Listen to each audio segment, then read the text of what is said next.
Have you ever wondered what happens to lost mail? In the coastal town of Falmouth, Cornwall, they say some letters are still being delivered by a ghost. Back in the 1970s, a cheerful postman named Arthur Penelagon was a familiar sight, whistling Cornish folk tunes as he rode his red bicycle. But on a thick, foggy October morning in 1978, Arthur set out on his route and simply vanished. His bicycle was later found, propped neatly against a seawall at Pendennis Point. Below, scattered on the rocks, was his entire mailbag of letters. Strangely, they were bone dry, as if they'd just been placed there. An extensive search was launched. Divers explored the cove, and search dogs followed his scent right to the cliff's edge, but then nothing. No footprints, no signs of a struggle, and no body was ever recovered. The town grieved, assuming Arthur had either tragically fallen into the sea or decided to start a new life elsewhere.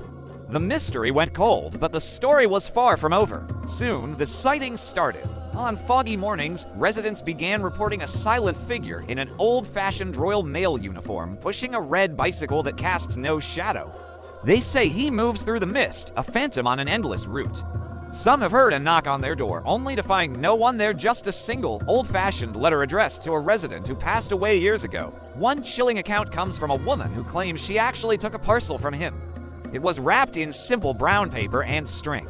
But as she looked down to inspect the vintage postage stamps, the entire package dissolved into thin air right in her hands.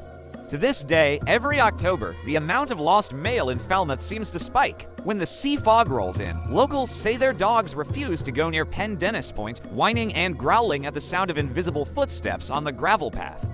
The old-timers will tell you, Arthur's just finishing his round.